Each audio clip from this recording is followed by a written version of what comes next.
Ang dami nagtatanong sa akin nito, mga clients ko and yung mga friends ko na nakapag-invest din dito sa The Granary. So last February po, nakapag-move in na po kami dito sa The Granary. So kakalagpas po lang namin ng isang buwan at kalahati na nakapag-stay dito. So marami nagtatanong about dun sa tiles. Kasi guys, syempre, deliverable ni Granary is wala pong tiles. So kagandahan nito, syempre ako, nakapamili ako ng tiles na gusto kong ilagay sa hagdan, sa first floor, sa second floor. So lahat yan na-customize ko. So magkano nga ba talaga ito kong nagastos dito? So umpisahan ko dito, may kodigo ako dito guys, no?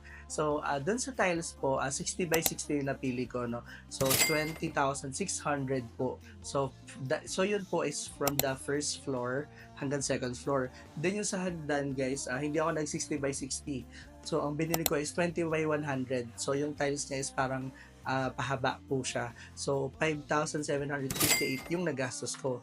Then dito guys, hindi ka po pwedeng magpagawa sa iba. So si Housestock po, the developer, yung magagawa po ng bahay or yung tiles na ipapalagay po natin. So umabot po yung labor ng 28,800 po. So kasama na po lahat. Overall na po yun. Yung tiles sa hagdan, sa second floor, first floor.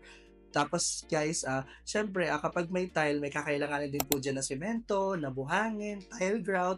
So umabot po yung mga materials niya ng 9,725. So yung delivery fee po, overall estimated lang po ito 1,500 po. So overall, ang nagastos ko sa pagpapatiles dito sa The Granary Binyan is roughly 66,000.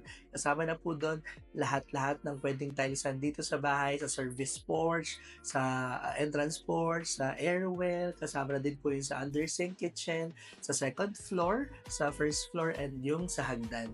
So we still have few units left dito sa The Granary Binyan guys. If interested kayo, may mga RFOs and pre-selling kami which is 18 months to pay yung down payment, send us a message.